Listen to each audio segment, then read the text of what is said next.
I'll tell you, people are paying attention on two levels. First, the Occupy movement has stressed the income inequality and income insecurity in America. They are so right. Working families living paycheck to paycheck are struggling to get along, even though they're working hard.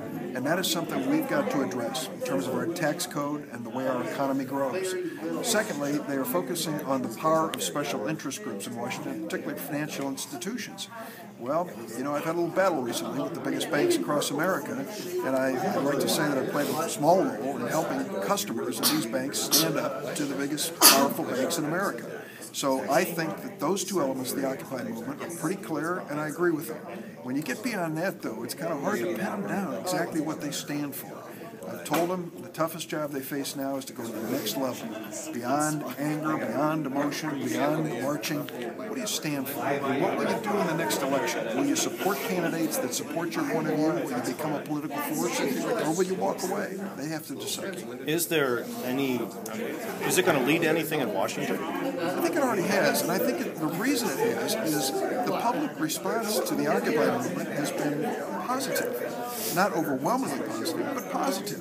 And it says that they are tapping a national and public sentiment, that people want change in Washington that gives working families a fighting chance and makes sure that special interests don't run the place.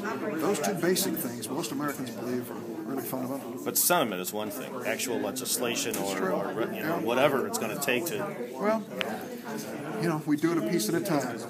I'm calling for this disclosure on banking information and fees that empowers consumers who can then go shopping.